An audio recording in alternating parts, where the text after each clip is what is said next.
আসসালামু আলাইকুম গাইস, কি অবস্থা তোমাদের? কেমন আছো তোমরা? কি হয়েছিল 8 বছর আগে গল্পের বাকি পার্টগুলো নিয়ে আসছি। তো যারা চ্যানেলে নতুন আছেন তারা এখন এই চ্যানেলটি সাবস্ক্রাইব করে বেল আইকনটি প্রেস করে দিবেন। আর ভিডিওটিতে সবাই উড়ে ধরা লাইক কমেন্ট করে দেন, যাতে নেক্সট পার্ট আমরা খুব তাড়াতাড়ি নিয়ে আসতে পারি। তো চলুন আর দেরি না করে এখনই শুরু করে দেওয়া যাক আমাদের আজকের ভিডিও। নীলা বলল, এই যে আমি তোমার উপর এত অধিকার দেখাচ্ছি, তোমার কি বিরক্ত লাগছে না? আমি বললাম, না, আমার বিরক্ত লাগবে কেন? নীলা বলল, তাহলে আমার সাথে ভালোভাবে কথা বলছো না কেন? আমি বললাম, মেয়েদের সাথে কথা বলার ইচ্ছাটা অনেক আগেই মরে গেছে, যার জন্য কারোর সাথে কথা বলি না। নীলা বলল, দেখো, ওই মায়া না হই তোমার সাথে নাটক করছে, কিন্তু সবাই তো আর এক হই না, তাই না? আমি বললাম, আমার সাথে নাটক করছে, এটা তুমি জানলে কি করে? নীলা বলল, শুধু এটা কেন, আমি তোমার অতীত সম্পর্কে সবকিছুই শুনেছি। তুমি কেন বাসা ছেড়ে দিলে, আর কোথায় গিয়েছিলে, কিভাবে চলছো, কালকের মেয়েটাকে ওইভাবে অপমান কেন করলে, সকল ঘটনা আমি জানি। আমি বললাম, তোমাকে এসব নীলই বলছে, তাই না? নীলা বলল, প্রথমে বলতে চাইনি, আমি অনেক জোর করার কারণে ও আমাকে সবকিছু বলতে বাধ্য হয়েছে। আমি বললাম, আচ্ছা, তাহলে এই ব্যাপার? নীলা বলল, আর আমার না তোমার ভাবির কথা মনে পড়লে অনেক রাগ হই, একবার তাকে সামনে পেলে অনেক অপমান করতাম।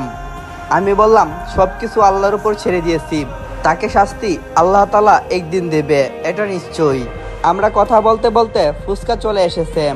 2 প্লেট ফুচকা হওয়ার কারণে নীলা একটা প্লেট এবং আরেকটা প্লেট আমার হাতে ধরিয়ে দিয়ে বলল, তোমাকে একটা কথা বলি, সত্য বলবে কেমন? আমি বললাম, বলো। নীলা বলল, তোমার কি কোনো গার্লফ্রেন্ড আছে? আমি বললাম, না, সেদিনের পর থেকে আর কোন ছেলে এসব রিলেশনের মধ্যে যাবে, তাই আমিও যাইনি। নীলা একটা ফুচকা মুখের ভিতর দিয়ে বলল, তাহলে তো ভালোই, তোমার কেমন মেয়ে পছন্দ সেটা একটু বলবে? আমি প্রথমে তার উত্তর দিতে চাইনি, কিছুক্ষণ ভাবার পর বলতে লাগলাম, আমার এমন মেয়ে পছন্দ যে কখনো আমাকে ঠকাবে না, সব সময় আমার পাশে থাকবে, আমার যত্ন নেবে, সব সময় আমাকে নিয়ে ব্যস্ত থাকবে, এবং তাকে হতে হবে দিনদার। নীলা আমার কথা শুনে কিছুক্ষণ আমার দিকে হা করে তাকিয়ে থাকলো, তারপর আমাকে বলে উঠল, তোমার হাত দিয়ে আমাকে একটা ফুচকা খাইয়ে দাও না। মেয়েটি হঠাৎ করে এই কথা বলল কেন সেটা বুঝতে পারলাম না। আমাকে চুপ থাকতে দেখে নীলা আবার বলল, কি হলো, দাও। আমি বললাম, তোমাকে ফুচকা খাইয়ে দেবো কেন, তোমার তো হাত আছে, তাই না, তুমি নিজে খেতে পারো। নীলা বলল, আমার হাতে খেলে ভালো লাগবে না, তাই তোমার হাতে খাওয়ার জন্য বলছি।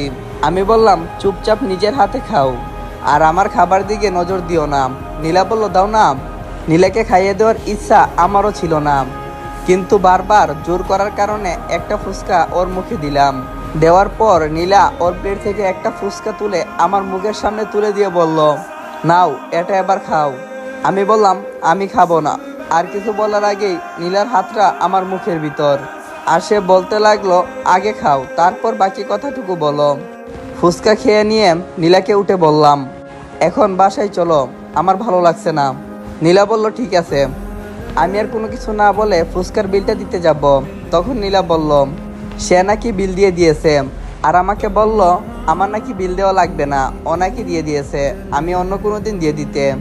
নীলা গাড়ি চালাচ্ছে, আমি জানলা দিয়ে বাইরে তাকিয়েছিলাম। হঠাৎ করে নীলা একটা বাসার সামনে এসে গাড়িটি থামালো, তারপর গাড়ি থেকে নেমে আমার পাশে এসে বসলো আর বলতে শুরু করলো, একটা বাসা দেখিয়ে বলল, এটা হলো আমাদের বাসা।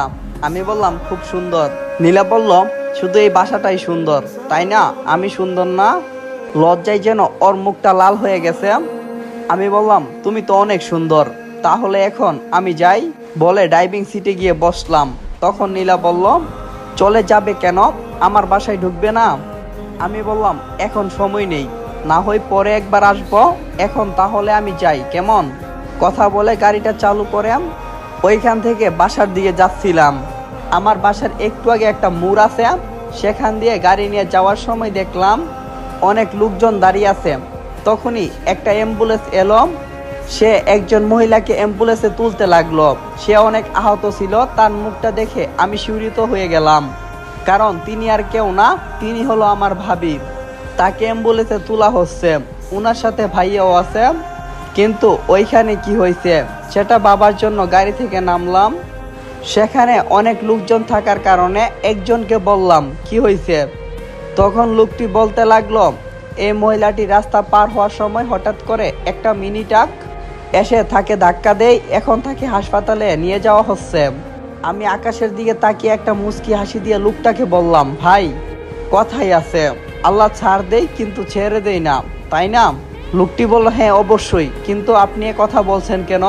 আমি বললাম, এমনি বললাম আর কি। তারপর লোকটাও আর কোনো কিছু বললো না, আমি আর কোনো কিছু বলিনি, চুপচাপ ওইখান থেকে গাড়ি করে বাসায় চলে আসলাম। এতক্ষণে অ্যাম্বুলেন্সটা চলে গেছে, যার জন্য রাস্তাটা প্রায় পাকা ছিল। বাসায় এসে দরজার লক খুলে ভিতরে গিয়ে জামা কাপড় চেঞ্জ করে ফ্রেশ হতে যাব, তখন ফোনটা বেজে উঠতে লাগলো। ফোনের স্ক্রিনে তাকিয়ে দেখলাম নীলই কল দিয়েছে, তাই কলটা রিসিভ করে বললাম, হ্যালো। নীলই বলল, সাজ্জাদ তুই কোথায়? আমি বললাম, বাসায় আছি। নীলই বলল, ঠিক আছে তুই বাসায় থাক, আমি এখন আসছি। আমি কোনো কিছু বলার আগে সে ফোনটা কেটে দিল, তাই ফোনটা রেখে ফ্রেশ হতে চলে গেলাম। ওয়াশরুম থেকে বের হয়ে খাটের উপরে এসে বসলাম, তখনই কলিং বেলটা বেজে উঠল। দরজা খুলে দেখি নীলই দাঁড়িয়ে আছে, তাই ওকে ভিতরে আসতে বললাম। নীলই ভিতরে এসে খাটের উপরে বসলো, তারপর আমাকে বলল, ওইদিকে কি হয়েছে, সে খবর কি রাখিস? আমি বললাম, কেন, ওইদিকে আবার কি হয়েছে? নীলই বলল, তোর ভাবি অ্যাক্সিডেন্ট করছে, তুই এটা কি জানিস না? আমি বললাম, ও ওনার কথা বলছিস? ওনাকে তো অ্যাম্বুলেন্সে তোলার সময় আমি ওইখানে দাঁড়িয়েছিলাম, আর কিভাবে দুর্ঘটনা হয়েছে সেটাও আমি জানি, তোকে কষ্ট করে আর বলা লাগবে না।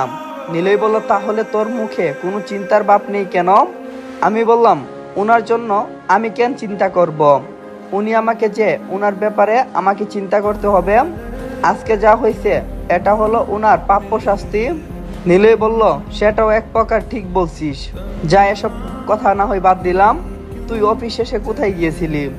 আমি বললাম, ওই নীলার সাথে ঘুরতে গিয়েছিলাম। নীলই বলল, কেন, আবার পছন্দ করিস নাকি? আমি বললাম, আরে না, সেসব কিছু না, এমনি বন্ধু সম্পর্ক আমাদের। নীলই বলল, ভালোভাবে বুঝে কথা বলিস কেমন? নীলার ব্যবহারগুলো আমার সুবিধার মনে হচ্ছে না। আমি বললাম, সেম সমস্যা আমারও, ওর গায়ে পড়া স্বভাব প্রচুর, সবার সাথে এমন করে নাকি? নীলই বলল, আরে না, নীলা ওরকম মেয়ে নাম, আমার জানা মতে ছেলেদেরকে ও তেমন বেশি পাত্তা দেয় না, আর ছেলে বন্ধু মানে শুধু তুই আছিস, তাছাড়া আর কেউ নেই, এবং তোর সাথে যেমন ব্যবহার করে অন্য কারোর সাথে এমন ব্যবহার ও কখনো করেনি। আমি বললাম, ও। নীলই বলল, আচ্ছা থাক, আমাকে বাসায় যেতে হবে, অনেক কাজ আছে। আমি বললাম, ঠিক আছে, আর শোন, আমিও বাহিরে যাব, চল তাহলে দুইজনে একসাথেই যাই। নীলই বলল, চলো। তারপর আমি আর নীলই বাসার বাহিরে এলাম, নীলই চলে গেল ওর বাসায়, আমি চলে গেলাম রেস্টুরেন্টে ডিনার করতে। ডিনার শেষ করে বাসায় এলাম, তখন নীলা কল দিল, ওর সাথে কিছুক্ষণ কথা বললাম, পরে কখন যে ঘুমিয়ে গেছি কোনো কিছু মনে নেই। এভাবে কাটতে লাগলো আমার দিনকাল। চলে গেল 3টা মাস। এই 3 মাসে নীলার সাথে আমার অনেক বন্ধুত্ব হয়ে গেছে, তাছাড়া নীলার বাসার লোকজনের সাথেও খুব ভালো একটা পরিচয় হয়ে গেছে। বর্তমানে বাবির অবস্থা তেমন ভালো না, তার একটা পা পুরো অকেজো হয়ে গেছে, যার জন্য ভালো করে হাঁটতে পারবে না কখনো। এখন আমার পরিবারও আর আমার কাছে আসে না, না এলে আমার ভালো, কারণ তাদের সাথে কথা বলার আমার কোনো ইচ্ছা নেই। আজকে 3 তারিখ, কালকে নীলার জন্মদিন, ওর বাসায় একটা পার্টি দিয়েছে, সেখানে আমাকে যেতে বলছে। ও চকলেট খুব পছন্দ করে, তাই তার জন্য 1 বক্স চকলেট কিনলাম, কালো একটা শাড়ি কিনলাম। পরের দিন অফিস শেষ করে বাসায় এলাম, তারপর রেডি হয়ে নীলার জন্মদিনের উদ্দেশ্যে রওনা দিলাম। আজকে গাড়ি নিয়ে আসিনি, পায়ে হেঁটে হেঁটে নীলাদের বাসার সামনে যাচ্ছি। একটু পর নীলার বাসার সামনে এলাম। আজকে বাসাটা অনেক সুন্দর করে সাজানো হয়েছে, যার জন্য চেনা যাচ্ছে না। যাই হোক, আর সংকোচবোধ না করে ওর বাসার ভিতরে যাওয়া যাক। যেই বাবা সেই কাজ, বাসার ভিতরে প্রবেশ করলাম। ভিতরে অনেক লোকজন আছে, যার মতে একে অপরের সাথে কথা বলছে, ওইদিকে আমার কোনো খেয়াল নেই। আমি নীলাকে খুঁজতে লাগলাম, তখন কেউ একজন আমার কাঁধে হাত রাখলো। আমি পিছনে তাকিয়ে দেখলাম নীলা দাঁড়িয়ে আছে, তাই আমি বললাম, কোথায় ছিলে এতক্ষণ? আমি কখন থেকে তোমাকে খুঁজছি। নীলা বলল, আমি কোথায় যাব, এখানেই ছিলাম, উল্টো আমি তোমাকে খুঁজছিলাম। আমি বললাম, এতক্ষণ ধরে এখানেই আছি। নীলা বলল, যাক বাদ দাও, তোমার হাতে কি? আমি বললাম, আমার হাতে নীলার জন্য কেনা চকলেট এবং শাড়ি। ওর হাতে দিয়ে বললাম, এগুলো তোমার জন্য নিয়ে এসেছি। নীলা বলল, তোমাকে এগুলো নিয়ে আসতে কে বলছে? আমি বললাম, কেউ না, আমার ইচ্ছে হলো তাই নিয়ে এলাম। তোমার পছন্দ হয়নি? নীলা বলল, তুমি আমাকে যা দেবে সেটাই আমার পছন্দ হবে, কিন্তু দুইটা গিফটে হবে না, আমার আরো গিফট লাগবে। আমি বললাম, কি গিফট? নীলা বলল, সেটা এখন বলবো না, যখন সময় হবে তখন তোমার কাছ থেকে চেয়ে নেব, কেমন?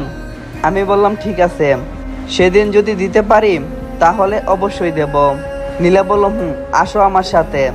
আমি বললাম, আরে না, তুমি যাও, আমি এখানে বসে থাকবো। নীলা আর কোনো কিছু না বলে ওইখান থেকে চলে গেল। কিছুক্ষণ পর কেক কাটলো। প্রথমে তার বাবা মাকে খাওয়ালো, তারপর এক টুকরো কেক আমার কাছে নিয়ে এসে আমাকে খাইয়ে দিল। নীলার এমন ব্যবহার দেখে পার্টিতে উপস্থিত অনেকেই আমার দিকে হা করে তাকিয়েছিল, কিন্তু কেউ কোনো কিছু বলেনি। সেদিন রাতে ওইখানে ডিনার করে বাসায় আসতে যাব, এমন সময় নীলা আমার হাত ধরে ছাদে নিয়ে গেল। ছাদে নিয়ে আসার পর আমি বললাম, আমাকে ছাদে নিয়ে এলে কেন? নীলা বলল, তোমার সাথে ছাদ দেখব এবং তোমার কাছে সেই গিফট চাইব। আমি বললাম, ঠিক আছে, বলো কি গিফট? নীলা বলল, তুমি নিশ্চয় জানো আমি কেমন মেয়ে, আর আমার যত পাগলামি সবকিছু শুধু তোমার সাথেই করি, তাই আজকে যে গিফটটা চাইবো কিন্তু সেটা তুমি আমাকে দেবে। সেটা নিয়ে আমার অনেকটাই সন্দেহ আছে, তুমি দেবে কিনা। আমি বললাম, তুমি বলো দেখি আমি দেই কিনা। নীলা বলল, বলবো। আমি বললাম, হ্যাঁ বলো। নীলা বলল, আমি তোমাকে চাই, তুমি কি হবে তাহলে আমার? কথাটা বলে ওর মুখটা আমার বুকে লুকিয়ে ফেললাম। আমি কিছুক্ষণের জন্য নীলার কথাটা বারবার ভাবতে লাগলাম। নীলা কি বললো এটা? সে আমাকে চাই, কিন্তু সেটা তো সম্ভব না। তাই নীলাকে নিজের কাছ থেকে ছাড়িয়ে নিয়ে বললাম, তুমি কি বলছো? তোমার মাথা ঠিক আছে? নীলা বলল, যেটা বলছি সব কিছুই ঠিক, আমি তোমাকে ভালোবাসি তাই কথাটা বললাম, এবং আমার মাথাটা পুরো ঠিক আছে। আমি বললাম, তুমি যেটা ভাবছো সেগুলো কখনো হবে না, কারণ আমার ভালোবাসার উপর কোনো বিশ্বাস নেই। নীলা বলল, কেন? কেন নেই সেটা আমি জানি, তবে আমি কথা দিয়েছি আমাকে আপন করে নাও, আমি তোমার মনে নতুন করে আবার ভালোবাসা তৈরি করে দেব। আমি বললাম, সেটা সম্ভব না, বলে ওইখান থেকে নিচে নেমে এলাম। নীলাকে কী সব আবল তাবল বললাম সেটা আমি নিজেও জানি না, তবে আমি কাউকে আবার ভালোবাসবো না। বিয়ের আগে ভালোবাসার কোনো বিশ্বাস আমার কাছে নেই। এসব ভাবতে ভাবতে বাসায় চলে এলাম। বাসায় এসে নিজের রুমে গিয়ে ফ্রেশ হয়ে ঘুমিয়ে পড়লাম। রাত এখন 11টার দিকে আমার কলিং বেল বেজে উঠলাম। আমি একটু অবাক হলাম, এত রাতে আবার কে আসতে পারে সেটা দেখার জন্য দরজাটা খুললাম। দেখি নীলই, জান্নাত এবং নীলা দাঁড়িয়ে আছে এবং নীলা ভীষণ করে কাঁদছে। তাই আমি নীলইকে বললাম, কি হয়েছে, তোরা এত রাতে এখানে কি করছিস? নীলই কোনো কিছু না বলে ঠাস করে আমার গালে একটা থাপ্পড় দিয়ে বলল, এত বড় একটা ঘটনা করে বলছিস কি হয়েছে?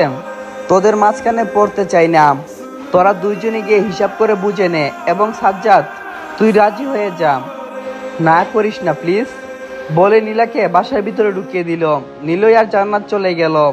নীলা এখনো কান্না করতে চলছে। মেয়েটা বোধহয় সত্যি সত্যি আমাকে ভালোবাসে, যার জন্য এত কান্না করছে। নীলার কান্না থামানোর জন্য আমি বললাম, এবার তোমার কান্নাটা বন্ধ করো, তোমার সাথে কিছু কথা বলি, খাটের উপরে বসো। নীলা খাটের উপরে বসলো, কিন্তু কিছুতেই কান্না থামাচ্ছে না। আমি ওর পাশে বসতেই নীলা আমার হাত ধরে বলল, তুমি আমাকে মেনে নিচ্ছ না কেন? তোমাকে যে কতটা ভালোবাসি সেটা বলেও বোঝাতে পারবো না। আমি বললাম, তুমি কান্না থামাও, তারপর আমি তোমাকে বলছি। এবার নীলা কান্না বন্ধ করে আমাকে বলল, ঠিক আছে বলো, তুমি কি বলবে? আমি বললাম, তুমি তো আমার অতীত জানো, তবুও কেন আমাকে ভালোবাসলে? নীলা বলল, আমি তোমার অতীতকে না, তোমাকে ভালোবাসি। সবার একটা না একটা খারাপ অতীত থাকে, কিন্তু সেটা নিয়ে সারা জীবন পরে থাকলে কি হবে?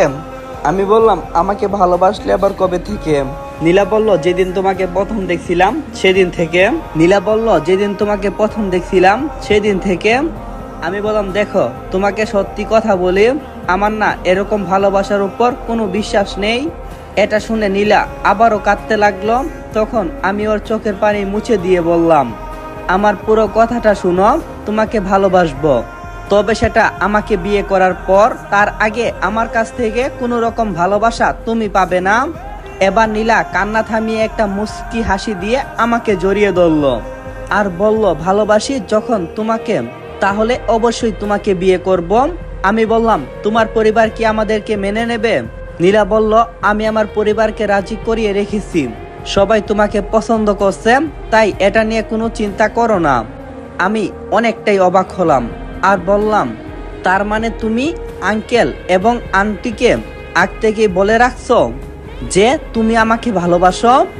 তখন নীলা বলল আমি কোনো প্রকার কাঁচা কাজ করি না, এবং আমি যেহেতু বলছি তোমাকে ভালোবাসি আর তোমাকেই বিয়ে করব, তোমাকে নিয়ে আমি নতুন একটা জীবন শুরু করতে চাই। বলেই নীলা আমার বুকে মুখ লুকালো। তখন আবার কলিং বেল বেজে উঠল। এরকম একটা সময়ের মধ্যে কলিং বেল বাজলে যে একটা বিরক্ত লাগে ভাই, আপনার ঘরে বইলা বুঝাতে পারবো না। রোমান্সটাই পুরা মাটি কইরা দিছে। আমি উঠতে যাব এমন সময় নীলা বলল তুমি থাকো, আমি গিয়ে দেখছি কে এসেছে।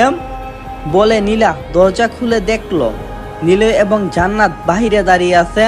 তাদেরকে ভিতরে আসতে বলল নীলা। নীলয় ভিতরে প্রবেশ করতে করতে বলল কি তোদের কথা শেষ নাকি? আমি বললাম হ্যাঁ। নীলয় বলল তাহলে কালকে রেডি থাকিস। আমি বললাম কেন? নীলয় বলল তা কালকে বুঝতে পারবি। তখন নীলা আমার হাত ধরে বলল তুমি আমার বাসায় চলো, এখানে আর থাকা লাগবে না। আমি বললাম না, আমি তোমার বাসায় কেন যাব? নীলা বলল আমি বলছি তাই, না হলে যদি তোমাকে আমি না পাই, যদি কেউ আমার কাছ থেকে তোমাকে চিনিয়ে নিয়ে যায়, আমি চাই না তুমি আমার কাছ থেকে দূরে থাকো। আমি বললাম এই পাগলামি করো না, এখনো অনেক সময় হাতে আছে। তখন নীলার জোরাজুরিতে রাজি হলাম ওর বাসায় যাওয়ার জন্য। পরের দিন সকালে আমি আর নীলা একসাথে শপিং করতে বের হব। তাই সকাল সকাল ঘুম থেকে উঠে আর দেরি না করে ভাবলাম আজকে সবার আগে নীলাকে কল দেই। যখন কল দেব ঠিক তখনই ফোনটা বেজে উঠে দেখি নীলা কল করছে। সাথে সাথে কলটা ধরলাম। কলটা ধরা মাত্রই দেখলাম নীলার কণ্ঠ। নীলা বলতে শুরু করলো এই যে জামাই মশাই, এতক্ষণ ঘুমাইলে হইব? আজকে কি সেটা কি ভুলে গেছো নাকি? আমি বললাম না ম্যাডাম, সবকিছুই মনে আছে, তাই তো আমি আজকে সবার আগেই ঘুম থেকে উঠছি আর রেডি হয়ে বের হব, তখনই তুমি কল দিয়েছ। নীলা বলল আর বলা লাগবো না, হইছে, তাড়াতাড়ি করো। ঠিক তখনই দরজায় কেউ নখ দিল। আমি নীলাকে উদ্দেশ্য করে বললাম নীলা দরজায় জানে কে নখ দিছে, তুমি একটু লাইনে থাকো, আমি গিয়ে দেখে আসি। নীলা বলল সেটা আর কেউ না স্যার, ওইটা আমি। তখন আমি বললাম এত তাড়াতাড়ি আসলে কিভাবে? আর আসলে তো আসলে, আমাকে একবারও বললে না। নীলা বলল বললে কি আর সারপ্রাইজ দেওয়া যাবে? তোমাকে সারপ্রাইজ দেব বলেই তো আজকে এত সকাল সকাল রেডি হয়ে তোমার বাসায় এসে দাঁড়িয়ে আছি। এখন কি বাহিরে দাঁড়িয়ে রাখবা নাকি ভিতরে আসতে বলবা? আমি বললাম আচ্ছা তাহলে আমি আসছি, এই বলে দরজাটা খুলে দিলাম। নীলা ভিতরে প্রবেশ করলো আর প্রবেশ করেই করলো এক মহাকাণ্ড।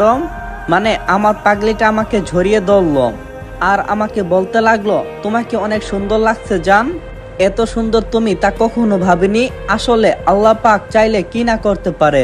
তখন আমি নীলাকে বললাম তাহলে চলো, অনেক লেট হয়ে যাচ্ছে, বাহিরে শপিং এ যেতে হবে। নীলা বলল আচ্ছা তাহলে চলো। তারপরে নীলাকে সাথে করে শপিং মলের উদ্দেশ্যে রওনা হলাম আর মনে মনে ভাবতে লাগলাম আসলে আল্লাহ তাআলা উত্তম পরিকল্পনাকারী, আল্লাহ চাইলে সবকিছুই করতে পারে, আর তোমার কপালে যেটা আছে সেটা তোমার সাথে অবশ্যই ঘটবে। তখন হঠাৎ করে রাস্তার পাশে গাড়িটা ব্রেক করলাম। নীলা বলল হঠাৎ গাড়ি ব্রেক করলে কেন?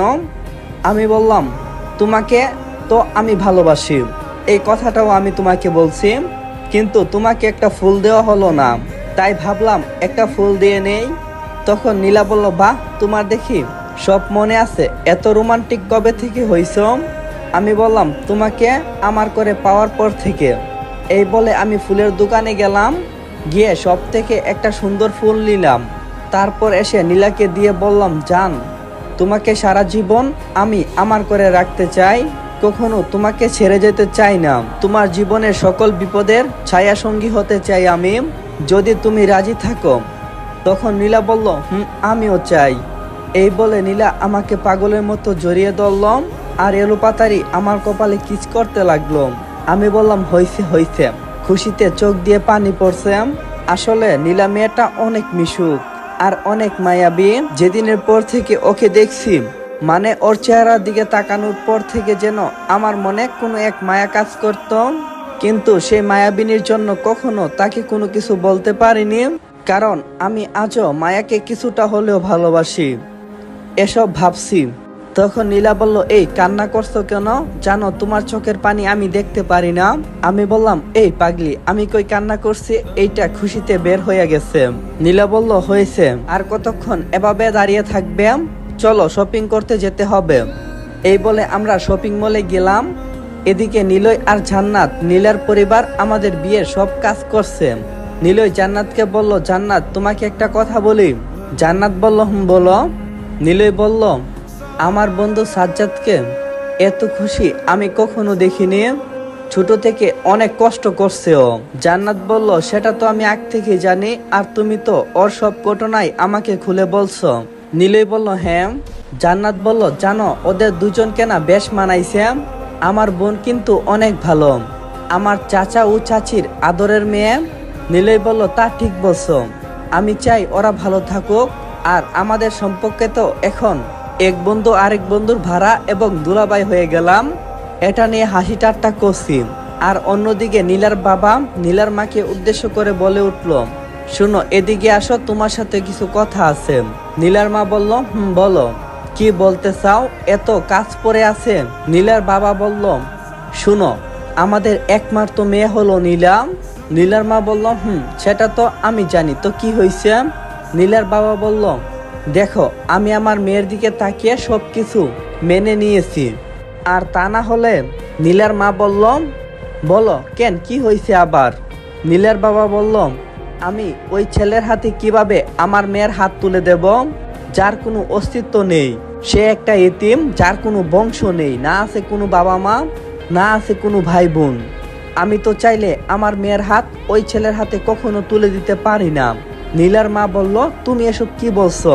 সাজ্জাদ ছেলে হিসাবে অনেক ভালো, তাছাড়া আমাদের নীলাও তো ওকে পছন্দ করছে, আর নীলাও তো বলেছে সাজ্জাদ ভালো কাজ করে, আমাদের মেয়ে নীলাকে খুব ভালো রাখবে। নীলার বাবা বলল, আরে রাখো, তুমি এসব কথা ভালো দিয়ে কি হবে? যদি ছেলের পরিবার বলতে কোনো কিছু না থাকে, আমি সমাজের মানুষের কাছে কি বলবো যে আমি একটা এতিম ওনাদের কাছে আমার একমাত্র মেয়েকে তুলে দিয়েছি? তো এইখানে একটা কথা বলি, যারা আমার গল্প শুনেন তাদেরকে বলছি, আমাদের সমাজে এমন অনেক বাবা মা আছে যারা মেয়েদের জন্য বেশি ভালো খুঁজতে গিয়ে পরে তাদের মেয়েকে জলে ভাসিয়ে দেয়। যদি সহজভাবে মেনে নেই তাহলে অনেক জীবন সুন্দর হতে পারতো তাদের। যাক, অনেক কথা হলো, গল্পে ফিরে যাওয়া যাক। তখন নীলার মা বলল, তোমার যদি সমস্যা হয় তাহলে তুমি কি তোমার মেয়েকে বলছো? নীলার বাবা বলল, তুমি তোমার মেয়েকে বলবে যখন বাসায় আসবে, আমি যেটা বলছি সেটাই করবে, মনে থাকে যেন। তখন নীলার বাবা সেখান থেকে চলে যান। তারপর নীলার মা তার মতো করে কাজ করতে থাকে। এদিকে নীলা এবং সাজ্জাদ শপিং করছে। তখন একটা লাল বর্ণের জামা দেখতে পেল, তার সাথে নীলাকে বেশ মানাবে। নীলাকে বললাম, নীলা চলো না, ওই দোকানের ওই জামাটা না তোমাকে অনেক সুন্দর লাগবে। নীলা বলল, তোমার তো দেখি পছন্দ খুব ভালো, আচ্ছা চলো। এই বলে আমরা সেই দোকানে গেলাম। তারপর দোকানদারকে বললাম, এই যে ভাই জামাটা দেখান। দোকানদার বলল, এই নেন। নীলার হাতে দিল। আমার নীলা বলল, খুব সুন্দর তো। আমি বললাম, কে পছন্দ করছে সেটা দেখতে হবে না, তুমি কি পরে দেখবে নাকি? নীলা বলল, না, তার দরকার হবে না, এ মামা এটা আমাকে দেন। আমি বললাম, আচ্ছা বাকিগুলো নাও আমাদের বিয়ের জন্য। নীলা দোকানদারকে সবগুলো পছন্দের মতো জামা নিয়ে নেয় এবং টাকা পরিশোধ করে দেয়। বিয়ের সব শপিং শেষ, এবার চলে আসব। এমন সময় নীলা বলে উঠল, সাজ্জাদ একটা জিনিস নিতে ভুলে গিয়েছে। আমি বললাম, সবই তো নিলে, আবার কি বাকি? সময় তো কম, দেরি করলে বাসায় কখন যাবে? নীলা বলল, এটা অনেক ইম্পর্টেন্ট। আমি বললাম, আচ্ছা ঠিক আছে চলো। এই বলে আবার গেলাম। তখন নীলা দোকানদারকে উদ্দেশ্য করে বলল, আমাকে একটা নেভি ব্লু শার্ট দেখান। নীলার কথা শুনে আমি অবাক হলাম, শার্ট দিয়ে কি করবে ও? তুমি তো আমাদের বিয়ের জন্য সবকিছু নিয়েছ। নীলা বলল, সবকিছু নিয়েছি, কিন্তু এটা আমার পছন্দের কালার, এটা পরলে তোমাকে অনেক সুন্দর লাগবে। এটা কেন নিচ্ছি গাড়িতে গেলে তোমাকে বলবো। তারপর আর কি করা, শার্ট নিয়ে আবার বের হলাম। এমন সময় পিছন থেকে কেউ একজন আমার নাম ধরে ডাকলো। আমি পিছনে তাকিয়ে দেখলাম। আসসালামু আলাইকুম এভরিওয়ান। তো এই গল্পের পার্টটা এখানেই সমাপ্ত করলাম। পরবর্তী পার্টের জন্য বেশি বেশি কমেন্ট আর একটা কইরা লাইক, আর নতুন হয়ে থাকলে চ্যানেলটা সাবস্ক্রাইব করে দিও। আর এই কমেন্টের ডিসক্রিপশন বক্সে একটা চ্যানেলের লিংক দেওয়া আছে, সাইমন অন ফায়ার। আপনারা সবাই ওই চ্যানেলটা সাবস্ক্রাইব করে রাখেন। আশা করি খুব তাড়াতাড়ি ওইটার মধ্যেও গল্প কন্টিনিউ করা হইব। আর কন্টিনিউ কি, অলরেডি ওইটার মধ্যে 2টা পার্ট আপলোড হয়ে গেছে। আর এটা একমাত্র তোমাদের জন্যই খোলা হয়েছে, কারণ একটা পার্ট দিতে যদি দেরি হয়ে যায় তাহলে তোমরা আরেকটা গল্প কন্টিনিউ করতে পারো। ওইখানে তোমরা A to Z সকল গল্পের পার্টি পেয়ে যাইবা। আর হ্যাঁ, অবশ্যই যদি এই চ্যানেলে তোমরা নতুন হয়ে থাকো, চ্যানেলটা সুন্দর করে একটা সাবস্ক্রাইব আর সুন্দর একটা কমেন্ট আর একটা লাইক করে দিও। তো ভালো থেকো, নিজেকেও খেয়াল রাখো। আল্লাহ হাফেজ।